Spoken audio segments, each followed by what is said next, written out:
Internet, Eric here. Well, I'm still doing the 12 Days of Christmas Horror. What am I on? Day 1, 2, 4, 5, maybe 6? I don't remember. Anyways, I'm still in the Silent Night, Deadly Night series. Today's entry, I guess, into this is Silent Night, Deadly Night 3. Better watch out. If you're new to my channel, welcome. Plot spoiler, specific scenes came out in 1989. This one, we're still following the adventures of Ricky.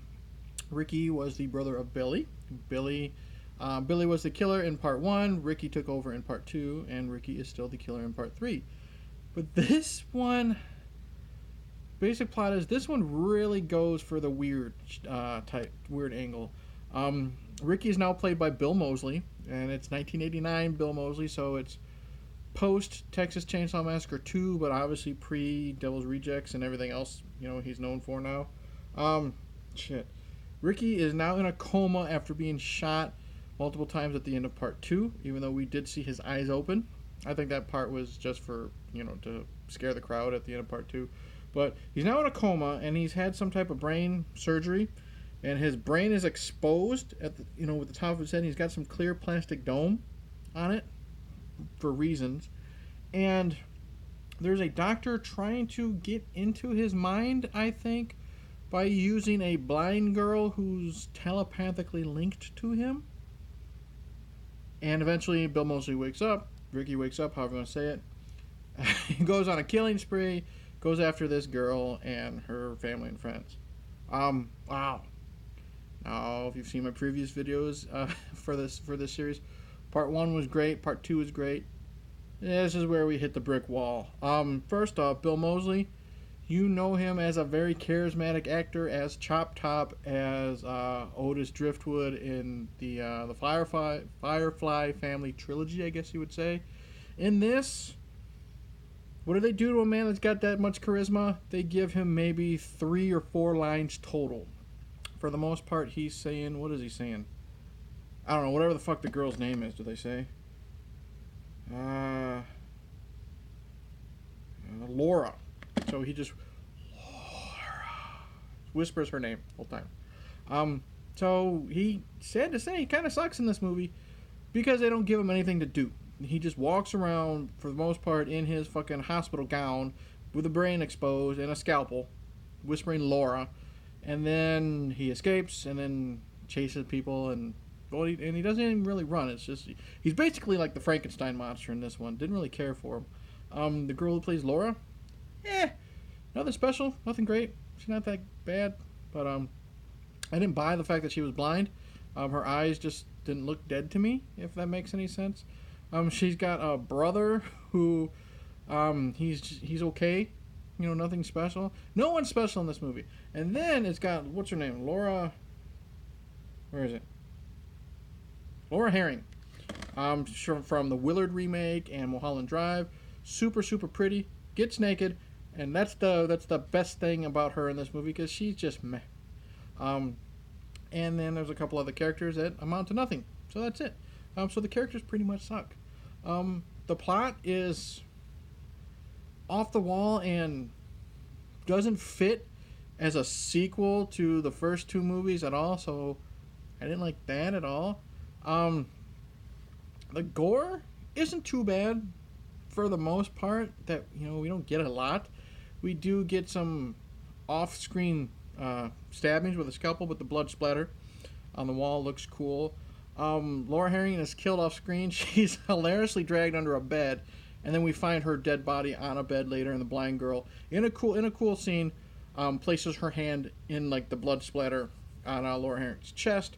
So that's cool. And then it adds to a cool effect, as when Laura is running away from Ricky, she's trying to feel her way around the apartment. They're at Granny's house. We'll talk about Granny in a second. And she's feeling her way around the walls of Granny's house and leaving like bloody handprints. So kind of leaving a trail for Ricky to find her. So that was a cool idea. The Granny character. After Ricky gets out of... First, he wakes up from his coma because some drunken orderly is dressed up as Santa and is shit-talking him, I think. So it's kind of like, Jason wakes up when people are having sex. We have the whole, you see Ricky's hands start twitching. He wakes up and kills the guy. And he, he gets out and he decides to hitchhike because you see him in his gown hitchhiking. And I guess he's going to Granny's place. Laura's Granny. Because that's where Laura's going for Christmas, I guess. And then Granny, I think she thinks he's a homeless man. I mean, he killed a person and stole his clothes and stole his Jeep and drove to Grandma's house. And I think she invites him in, thinks he's a homeless person, and he's just sitting there eating Christmas dinner or whatever until he's triggered by seeing a Christmas present of hers. And I guess red is the trigger for Ricky now. It's not just Santa and Christmas, it's just the color. It's also the color red in general. Didn't care for that. Jesus. And then, oh my god. What else did I not like? How they killed Ricky. He's chasing Laura in the basement, and she's fighting him off and this and that, and then you think, I didn't know at the time if they knew that this was going to be the last Silent Night, Deadly Night with the Ricky character. So if they did know, you'd think he'd have a more extravagant death. Billy was shot to death in the first one. You think Ricky was shot to death in the second one, but in this one, literally, she has a big giant piece of wood, like very very long piece of wood. And I think it's got a point at it, and he's still walking like Frankenstein monster. And I think he literally just stumbles and slowly falls on it, and